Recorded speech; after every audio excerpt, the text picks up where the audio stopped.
आदरणीय उद्धवसाहेब ठाकरे, मनसेचे पक्षप्रमुख आदित्य ठाकरे, आपल्या देशाचे नेते आणि राष्ट्रवादी काँग्रेस पक्षाचे राष्ट्रीय अध्यक्ष आदरणीय शरदचंद्रजी पवार साहेब, व्यासपीठावर उपस्थित असलेले विधिमंडळातील माझे सहकारी, आणि मला कळत नाही की प्रत्येक वेळी ते मलाच का बोलवतात, याचं काही पुढं अजून काय मला उलगडलेलं नाही.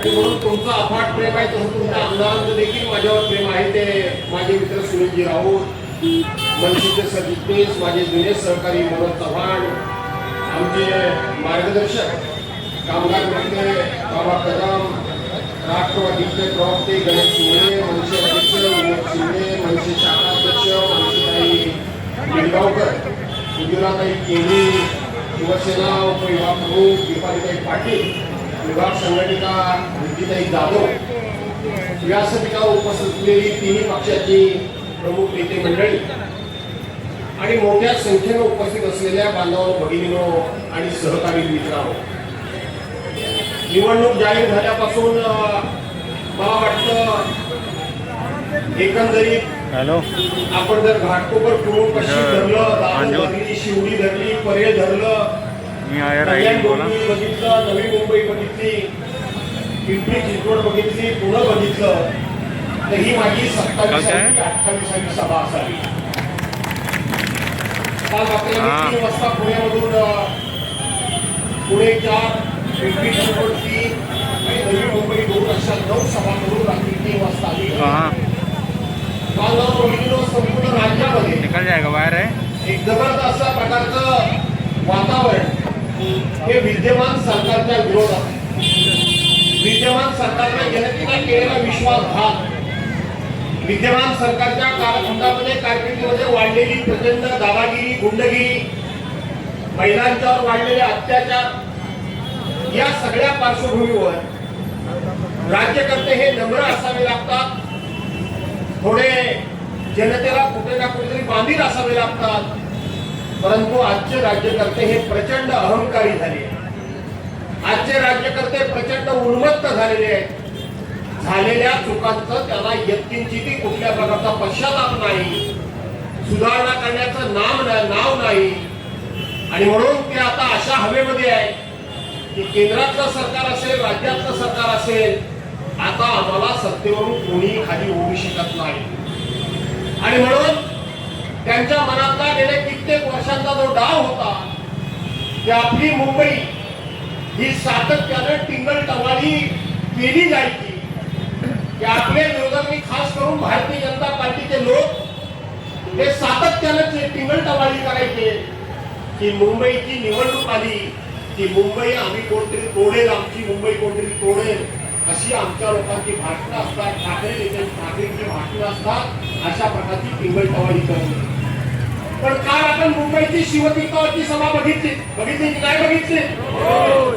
ती सभा बघितली आणि दोन्ही ठाकरे बंधूंचे विचार जर आपण ऐकले तर आपल्याला सर्वांना खात्री पटली असेल की आपल्या मुंबईला प्रचंड असा धोका निर्माण झालेला आहे, आपल्या अस्तित्वाला धोका निर्माण झालेला आहे. हे केवळ निवडणुकी करता मतं मिळवण्याची वाटतो नाही, तुमच्या सर्वांच्या भावनेला हात घालावा आणि मुंबई महानगरपालिका जिंकावी हा हेतू नाही. तर गेली 25 वर्ष, 50 वर्ष, 60 वर्ष ठाकरे घराण्यानं ही माझ्या महाराष्ट्राची मुंबई, माझी मुंबई, मराठी माणसाची मुंबई टिकवण्याकरता आपल्या आयुष्याचा कशा पद्धतीनं बलिदा या गावावर लावल्या हे आपण सर्वांनी काल बघितलं की नाही बघितलं ना. आणि म्हणून आपल्या सर्वांची आता जबाबदारी वाढलेली आहे. या भागामध्ये काल मला धन्यवाद दिले पाहिजे, मला आभार मानले पाहिजे.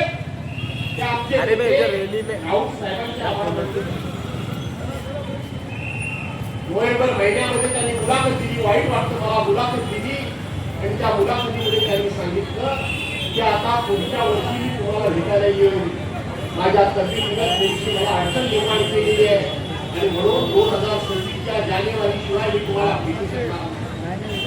माझ्या तब्येतीनं मला खूप या ठिकाणी धोका दिलाय, माझी तब्येत बिघडली आहे, मला उपचार करावा लागणार आहे, मी जनतेमध्ये या ठिकाणी मिसळू शकत नाही. जनतेमध्ये मी आता सामील होऊ शकत नाही असं त्यांनी सांगितलं. काही दिवस त्या ठिकाणी शिवतीर्थावर आपले बंधू सुनील राऊत आमदार यांचा हात धरून ते शिवतीर्थावर कापडच्या पायानं आणि हाताच्या आभारानं ते शिवसेना प्रमुखांचं त्या ठिकाणी दर्शन घ्यायला गेले, त्यांच्या स्मृतीस्थळाचं दर्शन घ्यायला गेले. पण ज्या वेळेला निवडणूक लागली आणि निवडणूक लागल्यानंतर त्यांनी आपल्या दुखण्याचा कुठलाही विचार केला नाही. तर मला शाळेमध्ये लहानपणी एक म्हण आमच्या शिक्षकांनी सांगितली होती की दुसऱ्या करता जगलास तर जगलास आणि स्वतः करता जगलास तर मेलास. मला वाटतं राऊत साहेबांनी स्वतःच्या दुखण्यापेक्षा दुसऱ्या करता म्हणजे तुमच्या आमच्या करता म्हणून जगणं हे तर कर्तव्य आहे. आणि म्हणून एवढं मोठं दुखणं घेऊन जो माणूस आज दोन भाऊ एकत्र आल्यानंतर आपलं दुखणं विसरून या मुंबईला वाचवण्याकरता आपल्या प्राणांची बाजी लावतो, त्यावेळेला तुमचं आणि माझं कर्तव्य हे ठरतं की कोणत्याही परिस्थितीमध्ये ही मुंबई जिंकायची म्हणजे जिंकायची. हा आपलं सगळ्यांचं आद्य कर्तव्य ठरतं. आद्य कर्तव्य ठरतं की शिवतीर्थावर सभा चाललेली आहे. येता येता मी मोबाईलवर बघत होतो, एकनाथ शिंदे देवेंद्रच्या कानात, देवेंद्रजी रवी चव्हाणच्या कानात आणि रवींद्र चव्हाण त्या ठिकाणी तो अमित माहिती आहे का कोणतो भारतीय जनता पार्टीचा मुंबईचा अध्यक्ष अमित चाटम त्याने सर्वांच्या दिवशी मुलाखत दिली. मी बघितलं तो माझ्या पक्षप्रमुखाला उद्धव मामू म्हणून सारखा हिंवत होता. अरे अमित चाटम, तुम्ही माझ्या पक्षप्रमुखाला तुम्ही अशा पद्धतीने हिणवता, तुमची लायकी काय? काल ज्या वेळेला मी पुण्यामध्ये दाखवलं की त्यांचे प्रमुख, राज्याचे प्रमुख देवेंद्र फडणवीस हे गोल टोपी आमच्या मुस्लिम बांधवांची गोल टोपी घालून त्या ठिकाणी त्यांचा तो गमच्या घालून तिथल्या त्यांच्या त्या मुस्लिम समाजाच्या प्रमुख नेत्या समोर स्वतः उभे, पाठीमागे आशिष शेलार उभे, त्याच्या पाठीमागे यांची उभे आणि त्याच्या पाठीमागे मुंबईचं ते कबूतर. कोण कबूतर? मुंबईचं कबूतर मंगल पदात कोणा उभा आहे, ते कबूतर उभा आहे. आणि आमचे देवेंद्र फडणवीस सारखे हाताने असे करतायत. अरे माझ्या पक्षप्रमुखानं त्यांचा सन्मान केला, पण तुमच्यासाठी लाचारी केली नाही. तुम्ही लाचार आहात. तुम्ही निवडणुकीकरता इतक्या लाचार आहात. तुम्हाला कळलं असेल 4-6 दिवसापूर्वी अकोले जिल्ह्यामध्ये अकोट नगरपालिका आहे की अकोट नगरपालिकेमध्ये ज्यांच्या वाया, ज्यांच्या सावलीला किंवा ज्यांच्या जवळ माझा मुस्लिम बांधव सुद्धा उभा राहत नाही, त्या एमआयएम बरोबर या ठिकाणी आघाडी केली. याने भारतीय जनता पार्टीने युती केली. तुम्ही एमआयएम बरोबर आघाडी करणार आणि माझ्या पक्षप्रमुखाला तुम्ही हिंदुत्व शिकवणार. अरे लाजा वाटल्या पाहिजे तुम्हाला. तुम्ही एमआयएम बरोबर दे चुम्मा दे करत तुम्ही त्यांच्याबरोबर देणार. अमरनाथमध्ये काँग्रेसला तुम्ही शिव्या दिल्या आणि काँग्रेसला शिव्या देऊन अमरनाथमध्ये सत्ता बनवण्याकरता म्हणून तुम्ही काँग्रेसबरोबर आघाडी केली. तुमचं हिंदुत्व वेगळी हिंदुत्व आहे. तुमचं हिंदुत्व हे राजकीय स्वार्थ करताय.